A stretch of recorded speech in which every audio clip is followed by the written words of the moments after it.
Magandang araw sa ating lahat.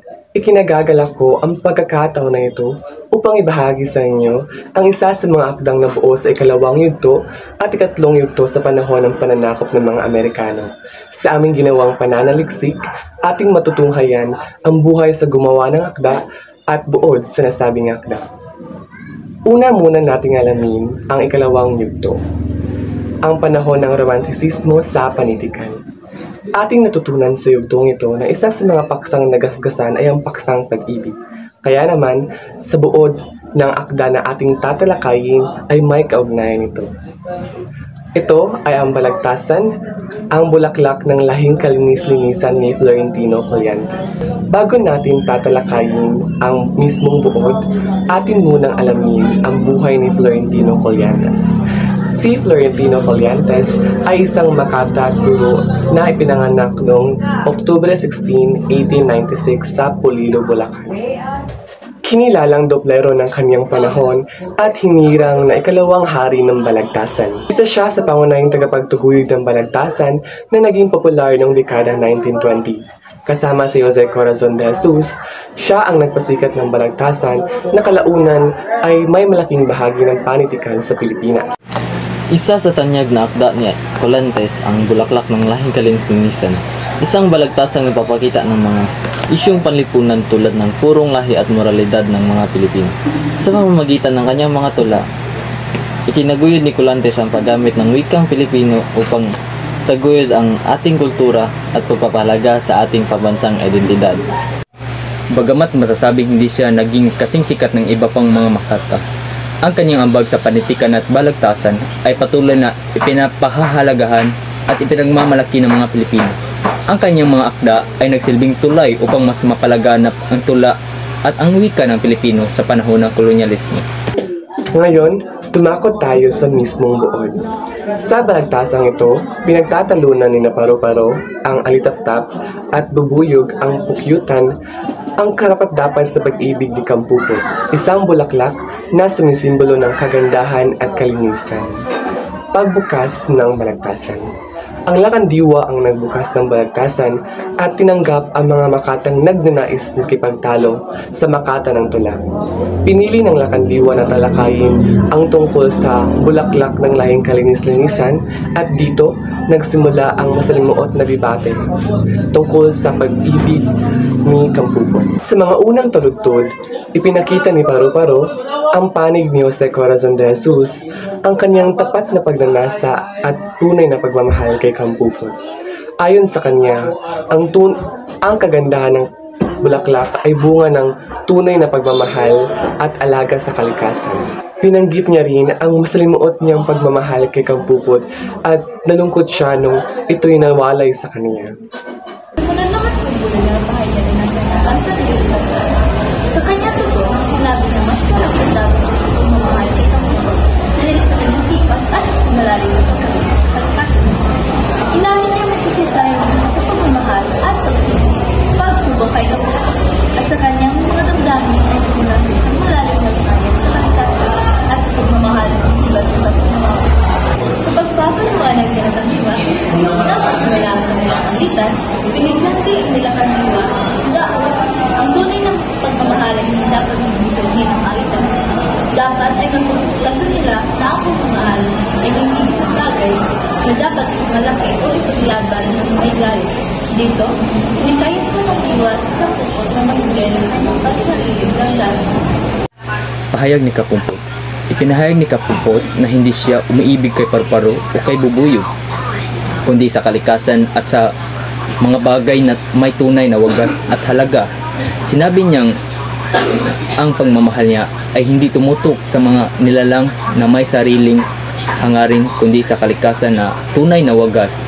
Sa huli, ang dalawang Makata ay napilitang tanggapin ang desisyon ng Lakandiwa at nagpapasyahan nilang paghatian na lamang ang pagmamahal ni Kampupot dahil wala sa kanila ang tunay na may-ari ng kanyang puso. Sa pagwawakas ng balagtasan, sa pagtatapos ng balagtasan, inihayag ni Lakandiwa ang hatol na hindi magtatagumpay ang isa sa kanila sa pagmamahal ni Kampupot. Ipinakita ng balagtasan ang mensahe ng pagkakapantay-pantay, ang kahalagahan ng material na bagay kundi sa tunay ng pagkalinga sa kalikasan at sa iba. Dalawang tema ng tula. Una, pag-ibig at pagnanasa. Ang balagtasan ay tumatalakay sa iba't ibang anyo ng pagnanasa at pagmamahal na ipinapakita ni Paro-Paro at Bubuyog. Sa kabila ng kanilang pagmamahal kay Kampupot, pinakita ng kanilang alitan na ang bawat isa ay may kanya-kanyang pananaw sa kung paano ipahayag ang pagmamahal. Pangalawa, pagpaparaya. Isa sa mga mahahalagang tema ng balagtasan ay ang konsepto ng pagpaparaya na ipinapakita ng Lakandiwa at ni Kampupot. Sa huli, nagpasyahan nilang magtulungan at magbahagi ng pagmamahal na nagbibigay diin sa di mabilang na anyo ng pagmamahal na walang labis na kalungkutan. Sa kabuuan, ang bulaklak ng lahing kalinis-linisan ay isang masalimuot na talakayan tungkol sa tunay na pagmamahal at ang kahalagahan ng pag-aalaga sa kalikasan at sa ating kapwa. So bago tayo dumako sa buod ng nobela ni Zoilo Galang na pinamagatang A Child of Sorrow, atin munang alamin kung sino siya at kung ano ang kanyang naiambag sa ating panlipunan. Ang buhay ng may akda. Si Zoilo Mercado Galang ay isang Pilipinong manunulat at guro na ipinanganak noong Hunyo 27, 1895 sa Bacolor, Pampanga. Siya ang sumulat ng kauna-unahang nobelang Pilipino sa English na pinamagatang A Child of Sorrow noong 1921.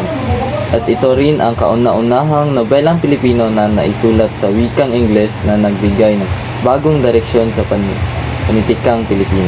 Bukod sa pagiging manunulat, si Zoilo Galang ay naging guro at editor din ng ilang pahayagan.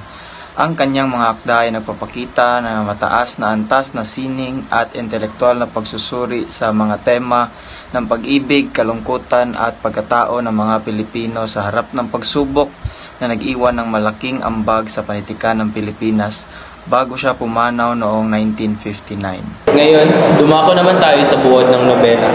Ang kwentong ito ay umiikot kay Lucio Sulaiman, isang binatang may malalim na pagmamahal sa panitikan at tula.